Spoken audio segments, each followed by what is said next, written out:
Sir Darshan sir ಅವ್ರ ಪ್ರಕರಣ ನಮಗೆ ಎಲ್ಲರಿಗೂ ಇವತ್ತೇನು ಇಲ್ಲಿ ಸ್ಟೇಷನ್ ಹತ್ರ ಬಂದಿರೋರಿಗೆ ಅಥವಾ ನೋಡ್ತಾ ಇರೋರಿಗೆ ಮತ್ತೆ ಇವಾಗ ಏನ್ ರೂಲ್ಸ್ಗಳಿದೆಯಲ್ಲ ಅದನ್ನ ಸರಿಯಾಗಿ ಗೊತ್ತಿರೋರಿಗೆ ಬುದ್ಧಿವಂತರಿಗೆ ಎಲ್ಲರಿಗೂ ಗೊತ್ತಿರೋದು ತನಿಖೆ ನಡೀತಾ ಇದೆ ಅಂತ. ಇನ್ನು ಒಳಗಡೆ ಯಾರು ಕ್ಯಾಮ್ರಾ ಇಟ್ಟವರೋ ಇಲ್ಲ ಅವ್ರು ಕೊಲೆ ಆಗಿತ್ತು ಯಾರು ಕ್ಯಾಮ್ರಾ ಇಟ್ಟು ವಿಡಿಯೋ ಮಾಡ್ಕೊಂಡವ್ರು ಅದ್ ನಮಗೆ ಗೊತ್ತಿಲ್ಲ, ನಾವು ನೋಡಿಲ್ಲ ಸರ್. ಆ ವಿಡಿಯೋ ನೋಡ್ಕೊಂಡಿರೋ ಅಲ್ಲೇ ಇನ್ನ ಜಡ್ಜು ತೀರ್ಪು ಇನ್ನೇನಕ್ಕೆ ಅಷ್ಟು ಕಾಯ್ತವ್ರೆ ಗೊತ್ತಿಲ್ಲ. ವಿಡಿಯೋ ಸಿಕ್ಕಿದ್ರೆ ಆಗ್ಲೇ ಅದೇನು ತೀರ್ಪು ತಗೋಬೋದಾಗಿತ್ತು. ಇನ್ನ ರೆಕಾರ್ಡ್ಗಳೇನೇನು ಸಿಕ್ಕಾಯ್ತೋ ಗೊತ್ತಿಲ್ಲ, ಅದೆಲ್ಲ ಸಿಕ್ಕಿದ್ರು ಇಷ್ಟೊಂದು ಪೊಲೀಸ್ನವ್ರಿಗೆ ಕಷ್ಟ ಕೊಡೋ ಅವಶ್ಯಕತೆ ಇರ್ಲಿಲ್ಲ. ಪಾಪ ಇವ್ರು ತಗೊಂಡೋಗಿ ಕೊಟ್ಟಿದ್ರೆ ಅವರೆಲ್ಲ ಹಾಕ್ಬಿಟ್ಟು ಸಬ್ಮಿಟ್ ಮಾಡಿರೋರು. ಪೊಲೀಸ್ನವರು ಪಾಪ ಬೆಳಗ್ಗೆ ಹಗ್ಲು ರಾತ್ರಿ ಅದೇ ತನಿಖೆ ಮಾಡೋದು ಅಥವಾ ಅದಕ್ಕೆ ಏನ್ ಸಂಬಂಧಪಟ್ಟಂತ ಸಾಕ್ಷಿಗಳನ್ನ ಹುಡ್ಕೋ ಕೆಲಸ ಅವ್ರು ಮಾಡ್ತಾ ಇರ್ಲಿಲ್ಲ. ಪಾಪ ಅವ್ರಿಗೂ ಕೆಲಸ ಈಸಿ ಆಗಿರೋದು. ಇವಾಗೇನು ಜಡ್ಜ್ಗಳು ಮತ್ತೆ ಲಾಯರ್ಗಳು ಪೊಲೀಸ್ನವರು ಎಲ್ಲ ಇವಾಗ ಏನ್ ಮೀಡಿಯಾದಲ್ಲಿ ಸ್ಟೇಟ್ಮೆಂಟ್ಗಳು ಕೊಡ್ತಾವ್ರಲ್ಲ ಅವ್ರ ಸಾಕ್ಷಿನ ಸ್ಟೇಷನ್ಗೆ ಆದ್ರೂ ತಂದು ಕೊಡ್ಬೇಕು. ನಮಗೆ ಗೊತ್ತಿರೋ ಪ್ರಕಾರ ಇವಾಗ ತನಿಖೆ ನಡೀತಾ ಇದೆ, ಅದಷ್ಟೇ ಸರ್ ಗೊತ್ತಿರೋದು. ಮುಂದೆ ಏನಾಗುತ್ತೆ ಅಂತ ಅನಿಸ್ತಿದೆ ಸರ್ ನಿಮ್ಗೆ? ಸರ್ ಗೊತ್ತಿಲ್ಲ ಸರ್, ಯಾಕಂದ್ರೆ ಇವಾಗ ಒಂದು ಭಗವಂತನ ಕಣ್ಣಿಗೆ ಯಾರು ಮಣ್ಣೆರ್ಚಕ್ಕಾಗಲ್ಲ. ಎಲ್ಲಾರ್ಗು ಒಂದು ಇವಾಗ ಏನ್ ಎಲ್ಲಾರು ಕೇಳ್ತಾ ಇದಾರಲ್ವಾ ಸರ್, ರೇಣುಕಾ ಸ್ವಾಮಿ ಅವ್ರ ಹತ್ಯೆಯಾಗಿದೆ, ನ್ಯಾಯ ಸಿಗ್ಬೇಕು. ಜೊತೆಗೆ ಆ ವ್ಯಕ್ತಿ ಬದುಕಿದಾನೋ ಸತ್ತಿದಾನೋ ಅನ್ನೋದಕ್ಕಿಂತ ಹೆಚ್ಚಾಗಿ ಮಾಡಿರೋ ತಪ್ಪಿಗೆ ಪಶ್ಚಾತ್ತಾಪ ಅನ್ನೋದಿರುತ್ತೆ ಸರ್. ಇವಾಗ ತಪ್ಪು ಮಾಡ್ಬಿಟ್ಟವ್ನು ಸತ್ತೋಗ್ಬಿಟ್ಟವನೆ, ಮಾಡದೇ ಇರೋ ತಪ್ಪಿಗೆ ಇಲ್ಲಿ ಎಷ್ಟೋ ಜನ ಒಳಗಡೆ ಶಿಕ್ಷೆ ಅನುಭವಿಸ್ತಾರಲ್ಲ ಸರ್. ಅದಕ್ಕೆ ಅದನ್ನ ಯಾರು ಕೇಳ್ತಾರೆ? ಅವ್ರಿಗೂ ಒಂದು ಫ್ಯಾಮಿಲಿ ಇದೆ, ಅವ್ರಿಗೂ ಪ್ರೀತಿಸುವಂತ ಬಳಗ ಇದೆ. ರೇಣುಕಾ ಸ್ವಾಮಿಗೆ ಮಾತ್ರನ ಫ್ಯಾಮಿಲಿ ಇರೋದು? ಒಳಗಡೆ ತಪ್ಪು ಮಾಡಿದಾರೋ ಮಾಡಿಲ್ವೋ 18-19 ಜನ ಒಳಗಡೆ ಇದಾರಲ್ಲ ಅವ್ರಿಗೆ ಫ್ಯಾಮಿಲಿ ಇಲ್ವಾ? ಅವನು ಯಾವ್ದೋ ಒಂದು ಹೆಣ್ಮಗ್ಳಿಗೆ ಮೆಸೇಜ್ ಮಾಡಿದ್ನಲ್ಲ ಆ ಹೆಣ್ಮಗ್ಳಿಗೆ ಒಂದು ಫ್ಯಾಮಿಲಿ ಇಲ್ವಾ? ಎಲ್ಲಾದ್ರ ಬಗ್ಗೆನೂ ಯೋಚನೆ ಮಾಡ್ಬೇಕಲ್ವಾ ಸರ್? ಎಲ್ಲಾರ ಫ್ಯಾಮಿಲಿ ಬಗ್ಗೆನೂ ಯೋಚನೆ ಮಾಡ್ಬೇಕು. ಅಮಾಯಕ ಸತ್ತ ಅಂತ ಎಷ್ಟು ಹೇಳ್ತಾ ಇದ್ದೀರಾ, ಅಮಾಯಕ ಮಾಡಿರೋ ತಪ್ಪೇ ಅಲ್ವಾ? ಸತ್ತವನ್ ಸತ್ತ. ಇವತ್ತು ತಪ್ಪು ಮಾಡಿರೋರ್ಗೆ ಓಕೆ ಶಿಕ್ಷೆ ಆಗ್ಲಿ, ತಪ್ಪು ಮಾಡಿಲ್ದಿರೋರು ಅದ್ರ ಬಗ್ಗೆ ಗೊತ್ತಿಲ್ಲದೆ ಇರೋರು ಸಮೇತ ಇವತ್ತು ನಮ್ಗಳಿಗೆ ಅದ್ರ ಬಗ್ಗೆನೇ ಗೊತ್ತಿಲ್ಲ, ಇವತ್ತು ನಾವು ನೋವು ಅನ್ಭವಿಸ್ತಾ ಇದೀವಲ್ಲ ಸರ್. ತಪ್ಪು ಮಾಡಿದ್ರೆ ಮಾತ್ರ ನಾವು ಹೊರಗಡೆ ಜನ ಮಾತಾಡ್ತಕ್ಕಂಥದ್ದೇನು ಅಂದ್ರೆ ಅದನ್ನ ಆ ರೀತಿ ತಪ್ಪು ಮಾಡಿದ್ರೆ ಅವನು ಪೊಲೀಸ್ ಸ್ಟೇಷನ್ಗೆ ಒಪ್ಪಿಸ್ಬೋದಾಗಿತ್ತಲ್ವಾ, ಇವರೇ ಯಾಕೆ ಈ ರೀತಿ ನಿರ್ಧಾರವನ್ನು ತೆಗೆದುಕೊಂಡ್ರು ಅನ್ನೋದನ್ನ ಕೇಳ್ತಾರೆ ಕೆಲವು ಜನ. ಸರ್ ಈ ರೀತಿ ನಿರ್ಧಾರ ತಗೊಂಡ್ರು ಅಂತ ಹೇಳೋದಕ್ಕಿಂತ ಹೆಚ್ಚಾಗಿ ಅದರಲ್ಲಿ ಯಾವ ರೀತಿ ನಿರ್ಧಾರಗಳು ಯಾರು ತಗೊಂಡಿದ್ದಾರೆ, ಯಾರಿಂದ ಈ ತಪ್ಪಾಗಿದೆ.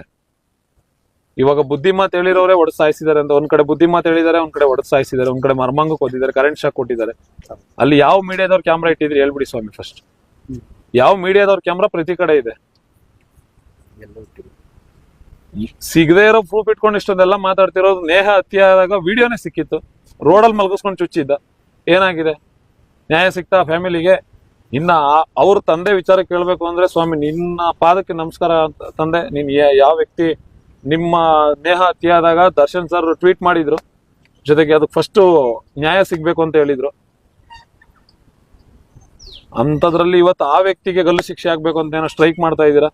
ಒಳ್ಳೇದಾಗ್ಲಿ. ಒಂದೊಂದು ನೆನ್ಬಿಟ್ಕೊಳ್ಳಿ, 500,000ಕ್ಕೆ ಆಸೆ ಬಿದ್ದು ಯಾರು ಎಷ್ಟೇ ಸಲ ನಮ್ಮ ಭಾಷಣ ತುಳಿಯಕ್ ಪ್ರಯತ್ನ ಪಟ್ರು ಅವ್ರ ಮೇಲೆ ಯಾರ ಶಾಪನ್ನು ತಟ್ಟಲ್ಲ. ಯಾಕಂದ್ರೆ 100 ಜನ ಅಲ್ಲ, ಕೋಟ್ಯಾಂತರ ಜನ ಅಭಿಮಾನಿಗಳ ಆಶೀರ್ವಾದ ಇದೆ.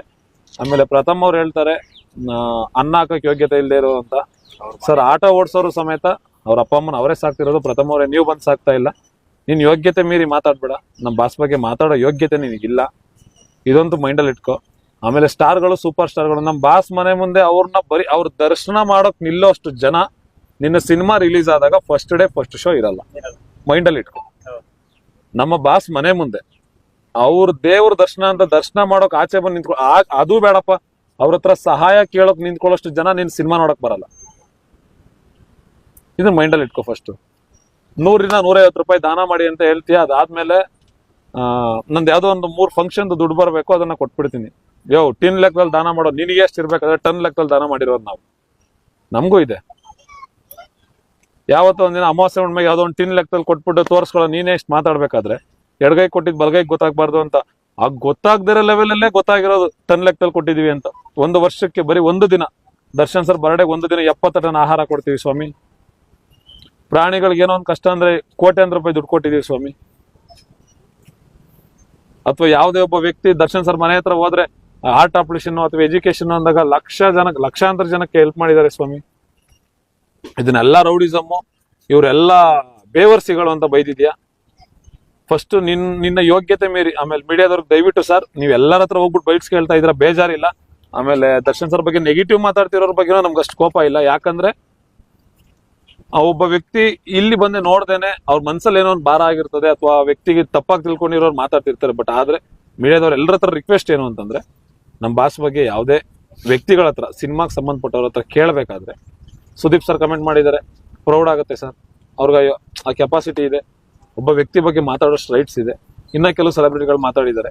ಈ ಪ್ರಥಮ್ ಅಂತ ಯೋಗ್ಯತೆ ಇಲ್ಲಿರೋರ ಹತ್ರ ನಮ್ಮ ಬಾಸ್ ಬಗ್ಗೆ ಕೇಳ್ಬೇಡಿ ಸರ್. ಯೋಗ್ಯತೆ ಇರೋರ ಹತ್ರ ಕೇಳಿ, ಪ್ಲಸ್ ಆರ್ ಮೈನಸ್ ಏನಾದ್ರು ಹೇಳಿ ಅವರು. ದಯವಿಟ್ಟು ಯೋಗ್ಯತೆ ಇರೋರು ನಮ್ಮ ಬಾಸ್ ಬಗ್ಗೆ ಮಾತಾಡಿ ಅಂತ ಕೇಳಕ್ ಇಷ್ಟಪಡ್ತೀನಿ. ದಯವಿಟ್ಟು ನೀವುಗಳು ಅಷ್ಟು ಯೋಗ್ಯತೆ ಇರೋರ ಹತ್ರ ಕೇಳಿ.